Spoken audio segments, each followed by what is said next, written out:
committed adultery. I did these things. Don't ask me. Just a normal kid. You're a normal kid who killed your parents. Her image still haunts us. JonBenet Ramsey, a child beauty pageant queen and the victim of a brutal murder. The police suspected her parents. I knew what happened to her. Barbara Walters asked them the tough questions back then. What we saw was a child dressed like an adult. To many people, this looks perverted. There is something wrong here if someone thinks that looks perverted. Did either of you have anything to do with the death of your daughter? But now there are new questions. Did the police bungle the investigation? Did the press rush to judgment? Police went to the court of public opinion, and that started a tidal wave in which the public started to believe that the Ramseys were guilty. Why wasn't the case ever solved? And Barbara Walters' interview with John Ramsey today. You have to have hope. The real story of an American scandal.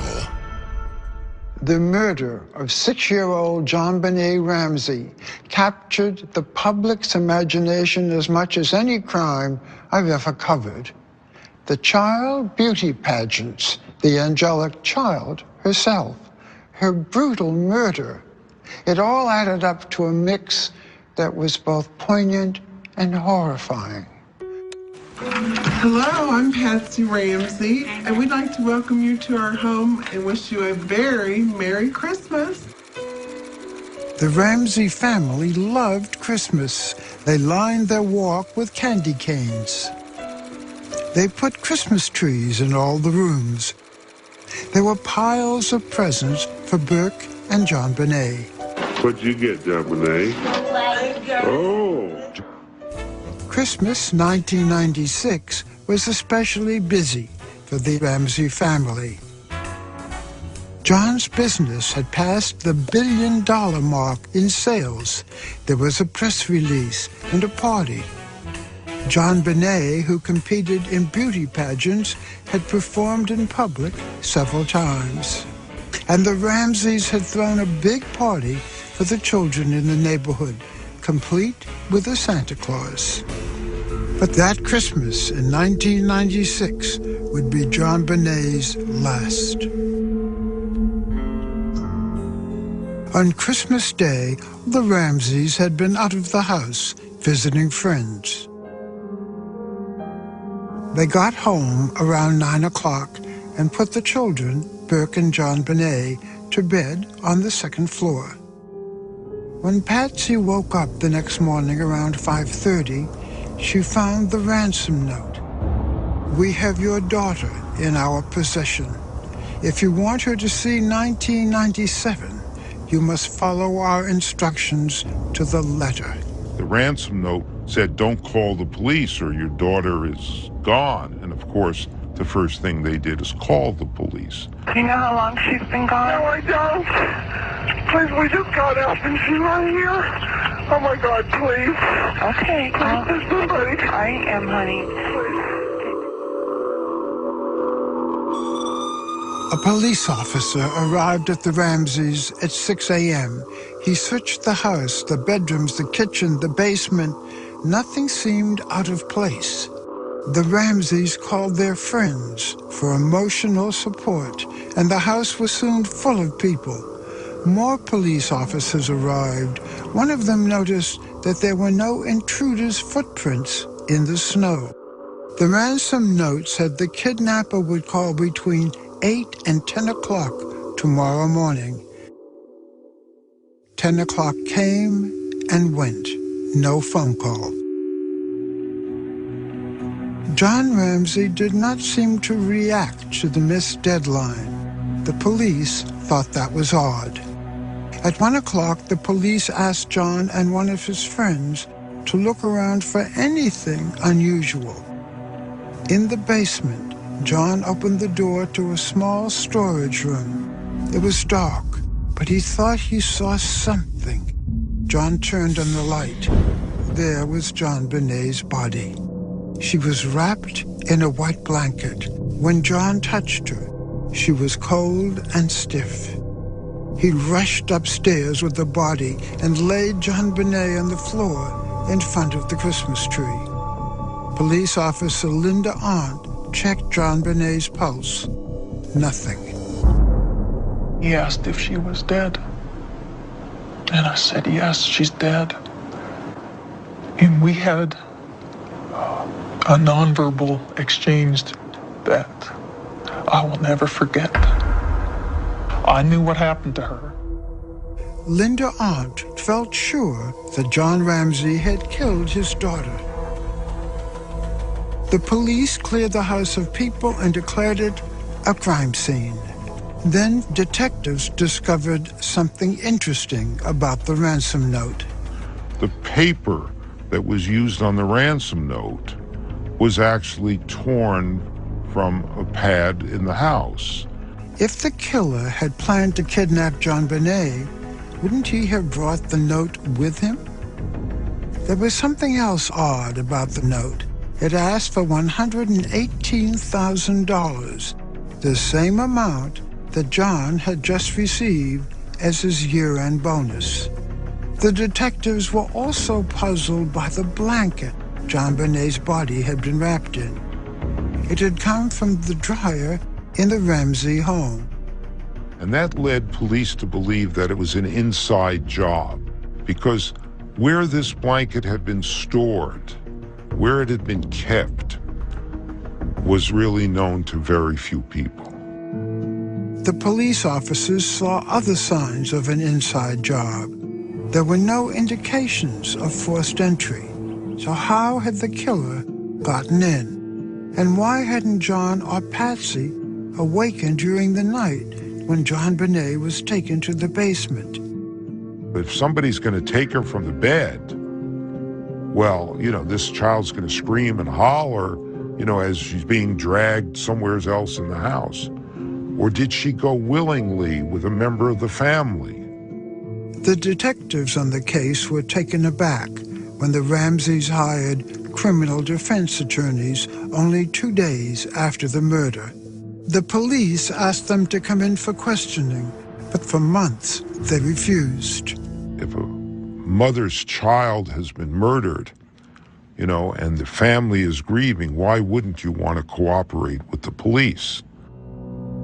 To nearly every officer on the case, one thing was clear. John and Patsy Ramsey were involved in murdering their daughter. It was just a local story at first. Then, 4 days after her death, one of the beauty pageants that JonBenet competed in released video to the media, and a local photographer who had shot JonBenet in a variety of costumes at Patsy's request sold those photos to the tabloids. Now it was national news. In Colorado today, the mystery of the little girl found strangled in the basement of her house. There's a certain amount of journalistic oxygen you need. One of them is pictures. And you had these photographs and you had that video. You show me any story about JonBenet Ramsey that didn't include the pictures, and, I'll eat my hat. It just didn't happen. The public was shocked at the images of JonBenet dressed provocatively, and people wondered what kind of parents the Ramseys were. In an attempt to improve their public image, the Ramseys decided to do an interview on CNN 6 days after the murder. If anyone knows anything, please help us. I think the Ramseys should not have done the interview with CNN. You're going to do an interview with CNN, but you're not going to do an interview with the police? You're going to lawyer up and cooperate with the media on your own terms, but you're not going to help the police find the killer of your children? Subsequent public appearances were no better. Yes, they did hold a press conference one. Yes, Patsy did hold up a little poster, that they're looking for the killer. Yes, she did cry on camera, but it didn't feel real. It felt like it was all staged, like a corporative plan. To those of you who may want to ask, let me address very directly, I did not kill my daughter, JonBenet. I think in John Ramsey's case, he seemed lacking demonstrative emotion, whereas Patsy seemed almost a bit too florid. And people thought, there's something strange there. The autopsy showed a brutal murder. JonBenet had been hit so hard it cracked her skull nearly open. She'd been strangled with a rope so viciously that it was embedded in her skin, and she had been sexually molested. The police believed that John had been abusing JonBenet and had killed her to cover it up, or that in a fit of anger, Patsy had struck JonBenet, killing her, and then covered up the crime with John's help. Despite police requests, the Ramseys said they would only talk on their own terms. But the police thought they could pressure the Ramseys into cooperating, and they used the media to do it. Sources in stories like this are cops and prosecutors. In Colorado, whether you're a local reporter or whether you're someone who comes in on a national case, what do you do first? You talk to the cops. What do the cops think? Well, the cops think, to some degree, that these people require a bit more pressure. So you report what the cops tell you. The police at this point are not ruling anybody out. The police went to the court of public opinion. They leaked so much of the evidence that they thought was against the Ramseys, and that started a tidal wave in which the public started to believe that the Ramseys were guilty. Within a week of JonBenet's murder, the police, the press, and much of the public believed that John and Patsy Ramsey had been involved in their daughter's murder. If they had killed her, they were monsters. But what if they hadn't killed her?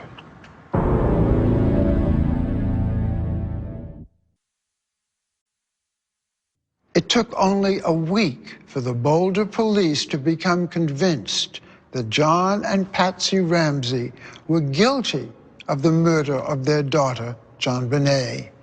But when I interviewed the Ramseys in 2000, they said the investigation had been bungled. The police, they said, had been unprepared because you don't see a lot of murder in Boulder. Boulder, Colorado is like an island. Boulder bought up the land all around it because it has wanted to keep itself separate from the rest of the world in a way. Boulder was a peaceful place. In 1995, there had only been 3 murders. In 1996, none. The police department had almost no experience with murder or kidnapping, and they fumbled key parts of the investigation. This investigation was the equivalent of the Keystone Cops. Not only that, JonBenet Ramsey was found on December 26th, the day after Christmas, and a lot of people were on vacation, including the one person who had attended a course on kidnapping with the FBI. So the one person who knows anything is on vacation. From the beginning, the police did not follow the established protocol for kidnappings. There's a ransom note. That ransom note says, don't call the police. But what do the police do? They drive up in marked cars and park right outside of the house. They allowed people to walk all around the house. They allowed someone to clean the counters and clean off a bowl of pineapple was there. Now, why is that critical? Because JonBenet was found with pineapple residue in her stomach. The Ramseys claimed they had not given it to her, but that raised another question. Who gave her that pineapple? Was it the intruder that may have killed her, but it was gone because the police allowed people completely contaminate that crime scene? Another mistake. The police had John Ramsey and his friends search the house themselves, possibly disturbing evidence. But lead detective John Eller was defensive. What led you to the basement? I'm not going to comment on how the body was found. The FBI offered to help, but Ella refused. John had an ego, and nobody was going to tell him how to do anything. During the investigation, the police discovered male DNA on JonBenet's underwear and a palm print on a door. They could not trace the DNA or print to anyone, including members of the Ramsey family. The police thought if they could get the Ramseys to talk, they could crack their story. After months of refusing, the Ramseys came in for an interrogation in April of 1997 and again in June of 1998. When she's first being interviewed by the police look at her and they say, you know, you're lying. And she kind of looks at him and she says, what do you mean I'm lying? She says, well, we have the evidence that tells us that you killed your daughter. I'm talking about scientific evidence. I don't give a flying flip how scientific it is. Go back to the damn drawing board. I didn't do it. John Ramsey didn't do it, and we didn't have a clue of anybody who did do it. You see, that's the strength of the woman. So what you have here is a strong woman and a strong family that stood up to the police department. When I interviewed the Ramseys in 2000, they were furious about the way the police had blundered. Why don't you trust the Boulder police? We know they have no experience in this. They refused help. They drew their conclusion on December 26th, 1996, and have been trying for 3 years to prove it. In addition, every time we did talk with them, our police interviews ended up the next day in the newspaper. There was talk about a leak in the dike. There was a big hole in the dam of the Boulder Police Department. Each of you has spent how many hours of actual interrogation? I wrote a letter to Alex Hunter at one point when I was very frustrated, the district attorney, and I said, we will meet with your investigators anywhere, anytime, any place. The myth that we didn't cooperate is nonsense. John and Patsy Ramsey were the last people you would think would be accused of murdering their child.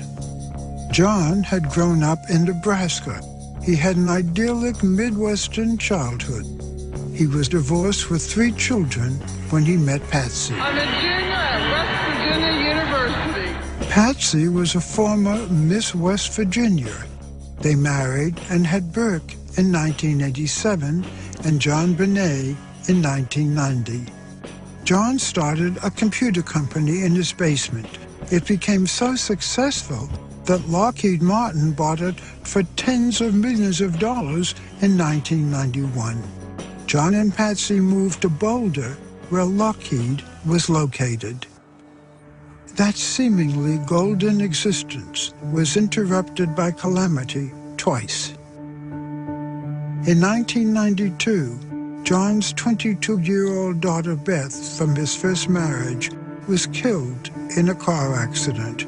Soon after, Patsy was diagnosed with stage 4 ovarian cancer, which is usually fatal. She underwent chemotherapy and was declared cancer-free.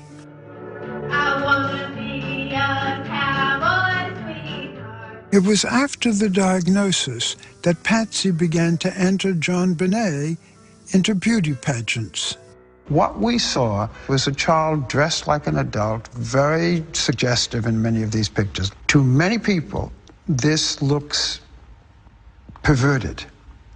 Therefore, there's got to be something wrong here. There is something wrong here if someone thinks that looks perverted. JonBenet was an entertainer. She would entertain at the drop of a hat. I think it's just because the photographs were so available and so beautiful that it took on a life of its own. Those videos were not intended to go outside of the family. They were family pictures. Home movies. They were home movies. You did not release those videos? Absolutely not. No.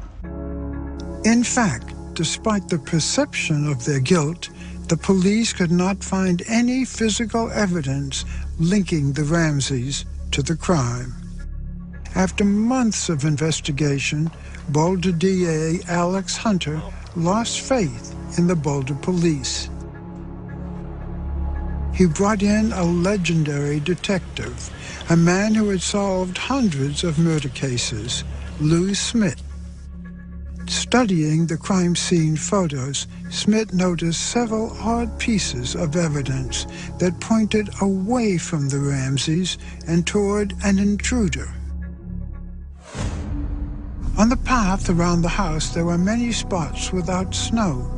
An intruder could have gotten into the house, leaving no footprints. The grate that covered the basement window well had been moved, and the grass around it disturbed. There was a smudge on the wall underneath the open, broken window in the basement where a suitcase had stood. Smith also noticed 2 marks on JonBenet's back that matched 2 marks on her face. The marks exactly matched the prongs of a stun gun. Smith reasoned that an intruder would have used a stun gun to immobilize and silence JonBenet to get her down to the basement. Finally, Smith studied JonBenet's injuries. JonBenet had been strangled. She had also been hit hard enough in the head to deeply fracture her skull. The coroner couldn't tell which injury was the mortal one, but the police thought the first wound was the head wound. They had come to believe that Patsy had hit JonBenet in anger and fractured her skull. Patsy, they said, had then strangled JonBenet and staged everything to cover up the crime. But Smith said that couldn't be true. If JonBenet had been hit in the head first, there should have been copious bleeding in her brain, but there wasn't. That meant that she had been choked to near death and then hit. The police theory couldn't be true, said Smith. The Ramseys were innocent. However, the Boulder police disregarded Smith's deductions, and the pressure to indict the Ramseys grew. Cops said, arrest them, there's enough probable cause, and the DA's office said, there's not enough probable cause. We're not going to arrest the Ramseys. But eventually the pressure grew too great. 2 years after JonBenet's death, a grand jury was convened to investigate the Ramseys. The Ramseys braced themselves for more bad news. In the spring of 1998, you heard that a grand jury was going to be convened, and if they found reason, one or both of you would be indicted. Did you think you would be indicted? We were fully prepared mentally to be indicted. Our attorney said at the end that they really didn't know. They really didn't know what was going to happen.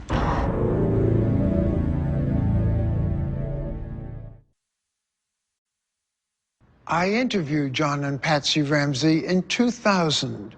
For over 3 years, they had been on trial in the court of public opinion for the murder of their daughter, JonBenet. Their ordeal intensified when a grand jury met in September of 1998 to decide if there was enough evidence to indict them. The grand jury reviewed the case for a year. On October 13th, 1999, the verdict was announced. Did you think you would be indicted? We had to prepare in the event the worst happened. That is a daunting thought. I mean, when you're packing your suitcase saying, well, what does one take when one might end up in jail? It's a little scary. The grand jury investigation, however, did not result in an indictment. The Boulder grand jury will not return. No charges have been filed. But not everyone was convinced that the Ramseys were innocent, including the governor of Colorado. If I could speak to John and Patsy Ramsey, I'd tell them to quit hiding behind their attorneys, quit hiding behind their PR firm, come back to Colorado, work with us to find the killers in this case, no matter where that trail may lead. Governor Owens did what should happen to no one in a civilized society. He held up his finger, tested the political winds, and for political gain said, oh, don't worry, we're going to get them. That's disgraceful. Do you understand why it is that so many people still think you are guilty? I understand that they've been told that by the media for 3 long years. I'm amazed that the whole world doesn't think we're guilty. Let's start at the beginning. Christmas Day, you went out, you saw friends, you came home around 9:30. What happened? JonBenet was asleep when we arrived home. We took her to bed and went to sleep. You took a melatonin pill, so you slept soundly? Unfortunately, I did. 7 hours after the police first arrived, it was now around 1 p.m., the police asked you and a friend to search the whole house again. At that point, you opened the door to the small room. Tell me about it. I knew instantly what I'd found. I'd found my daughter. And what did you see? I saw her lying on the floor with a white blanket. She was lying on a white blanket. The blanket was wrapped around her. Her hands were tied above her head. She had tape over her mouth. What did you do when you found your daughter? I immediately knelt down over her, felt her cheek, took the tape immediately off her mouth. I knew I'd found her, but I started to feel very quickly that things were not all right. When you say not all right, you felt her body was cool. Felt she was dead. Did you scream? It was like a dream when you scream, but you can't say anything. All you can do is scream. That's what I did. I took her upstairs and laid her on the floor and still had a hope that she was alive. Mrs. Ramsey, there is your child. It's hard for me to say, how did you do? How did you behave? It's reported that you prayed to God and asked Jesus to raise your daughter as he had raised Lazarus. Do you remember what you said, what you did? I remember walking in and seeing her lying there in front of the Christmas tree. And I looked at John and he said, she's dead. And nothing felt real. I felt like it was, my life was in slow motion and this was not really happening. I knelt down over her and just laid my body on her body and my cheek against her cheek, and it was cold. And Father Rawl was there. And he started saying the last rites, I believe. And I just kept saying, no, no, ask God. Ask God to raise her. You were both on medication. Do you think this might have affected the way you appeared? I'm sure it did. You are so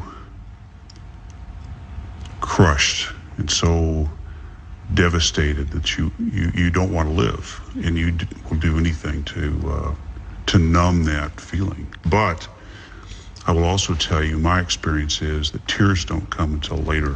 I didn't cry when I received the call that my daughter Beth had been killed in an accident. I was angry. I was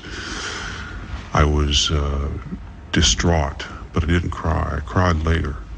Let me talk about some of the evidence that some people may not know about.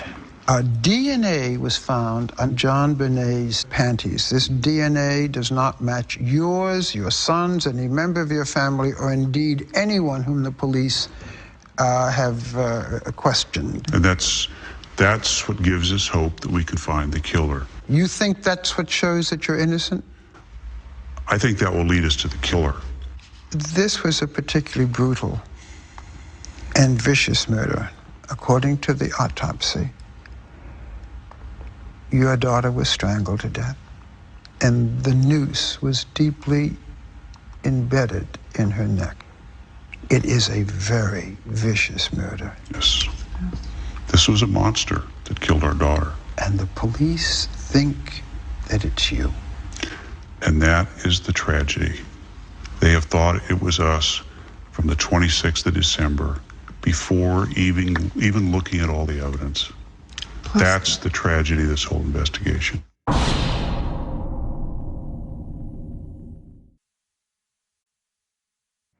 In 2008, advances in DNA technology made it possible to test a DNA sample found on JonBenet's clothing, and it cleared any member of the Ramsey family.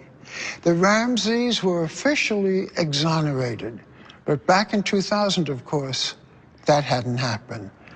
So I had to ask them a question that I wished I hadn't had to ask. Mr. and Mrs. Ramsey, I am now going to ask you the questions that a great many people want to know. Mr. Ramsey, did you kill JonBenet? No, I did not. Mrs. Ramsey, did you kill your daughter? No, I did not kill my daughter. How do you feel when I ask you these questions? Insulted, pain, hurtful. How can I tell you how much I love my daughter? I love her from the depths of my being. It's the kind of question you never would expect to ever be asked. I'm sorry I had to ask you, but you know I did. Mm-hmm. This was a very brutal murder, and yet some of the authorities have said that you staged this. Well, that's absurd. The garrote was deeply embedded in JonBenet's throat. Her skin was deeply indented by the cord around her wrists. And to say that we accidentally murdered our daughter and then staged this? It's just unimaginable. You know, people have said these are the two major motives. Either you sexually molested her or you snapped because primarily... Let me tell you something. I'm a cancer survivor of stage 4 cancer. John has lost a child in an automobile accident. We just said that that completely changes your outlook. When you are standing on the brink of death with a terminal illness, your priorities suddenly line up in a row, and you know exactly what the important things are in life. I love my children. I wouldn't harm them for anything in the world. Now, I don't know how you answer someone that continually accuses you of some absurd notion. You willingly gave saliva tests, yes? Blood tests? Yes. Fingerprints? We gave police everything they asked for. If the murderer was a pedophile, a sexual predator, do you ever reproach yourself for letting JonBenet appear so publicly in pageants and parades where she could have been seen? Well, I think that is probably one thing that I, if had to do over again, would be much more cautious about. There's no question we were naive. We were ignorant of the fact that there were evil people in the world. We assumed we were living in a little town, a little nice, peaceful town, and that evil existed elsewhere. We were naive. This tragedy was a meal ticket for tabloids, a feast for them. You've said that you were under siege. We've been under siege for almost 3 years. Hidden cameras were planted at the gravesite. How did you get through all of this? The reports, the constant television, the lies. Barbara, I have lost the most precious thing in the world to me. I've lost my child, my little girl, JonBenet. I have been as low as you humanly can go. You can kick me when I'm down, but you can't take me any lower because I'm hurt as badly as I can be hurt. You can't go any lower than that. Did either of you ever consider suicide? I have to admit that yes, I did. You did too? Yes. When? Early on, I think when you're just, there is this heavy, heavy feeling in your heart and you feel like you can't breathe. You don't want to live. It's too... It's a pain you want to escape from. It's too hard. But we have other children, so we have to be strong for them. A good friend of ours told us something that stuck with me. He said, for a while, the memories will bring pain. And then, eventually, the memories will bring smiles and joy. And we're at the point now where memories of JonBenet bring us smiles and bring us joy. Do you dream about JonBenet? Yes, I do. What do you dream? I dream, my dreams are so vivid that I feel like I've spent the whole night with her. And when I wake up in the morning, then I realize that the day is the nightmare because I've had such a wonderful, lovely time with JonBenet all night long. Then when I woke up, the realization that that was a dream was so sad. You were carrying something when you came in. What is it? My sleeve. It's just a little glove. A glove that was JonBenet's? Yes. Do you carry this all the time? I usually have something of hers with me all the time. I found this just recently when I had opened some boxes for the first time that I hadn't seen since we left Colorado.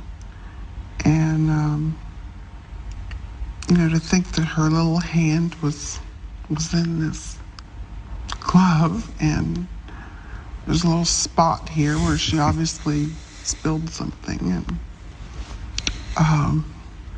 it makes me sad that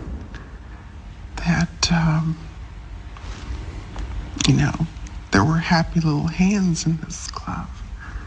So the memories bring tears to your eyes, but you're also a little more at peace? I don't know. I don't think I will be at peace until we find out who did this. Let's stop now.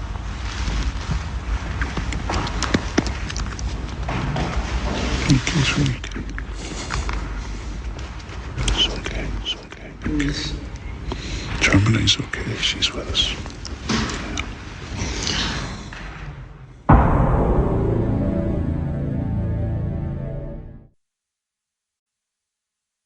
I first interviewed the Ramseys back in 2000. I sat down to talk with John Ramsey again recently.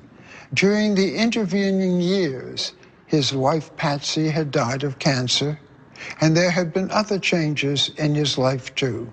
One thing had not changed. JonBenet's killer was still unknown. Do you think the murderer will ever be found? You know, I sort of do still. I think we have two ways that'll happen. It'll either be a DNA match, or someone who knows something will become angry or bitter against this person and will tell. In 2006, an Alabama school teacher named John Mark Carr confessed to the crime. I love JonBenet, and she died accidentally. Carr, then in Thailand, was extradited to the U.S., but the DNA didn't match. It wasn't him. However, soon after JonBenet's murder, there had been an incident that could have led the police to the killer. There were things that were not looked at. Tell me about those. Well, there was one in Boulder about, I don't know, 6 or 9 months later that was very similar. Intruder went into the house when the parents were gone. Parents came home, went to bed, and fortunately found the intruder in their daughter's bedroom and frightened him off. Did they find this man? Mm-mm. So do you think this man might have been the same intruder? I think it ought to be looked at very hard. Yeah, it's a little late. It's unfortunately too late. In fact, the conclusion of the police at that time, the police chief, was that, well, it's not the same because the little girl was not murdered. You think the killer is still out there somewhere? He's either out there dead or in prison. And I think if he were in prison, there's a higher likelihood now that his DNA would be in the database, the national database. What I've been advocating is that anyone arrested for a felony should be DNA printed, just like they're fingerprinted. I was told by a chief of police that if we had such a law in place in this country, nationwide, we would solve 1,000 murders overnight. JonBenet would have been 25 this year. That's hard to believe. Do you think about what kind of a woman she would have been? Mostly I think of her as a 6-year-old child that I remember. In 2006, John suffered another loss. Patsy Ramsey died after fighting ovarian cancer for 4 years. It was not until 2008, 2 years after Patsy's death, that the Ramseys were officially exonerated, and the Boulder District Attorney apologized to them. Patsy went through all of that without knowing that she'd been cleared. That's correct. But Patsy was a very strong woman. I remember. Tabloids at the time accused your son Burke of the murder of his sister. Was he aware of that? We tried to shield him from that. Friends would ask us, what can we do to help? We said, well, next time you go in the supermarket, call the manager over when you see our child's photo on the front cover and ask him to remove it. A lot of them did that. There have been other consequences to having been the center of a violent, highly publicized crime. After JonBenet's body was found, the Ramseys never set foot in their house again. They decided to move back to Atlanta to be close to family.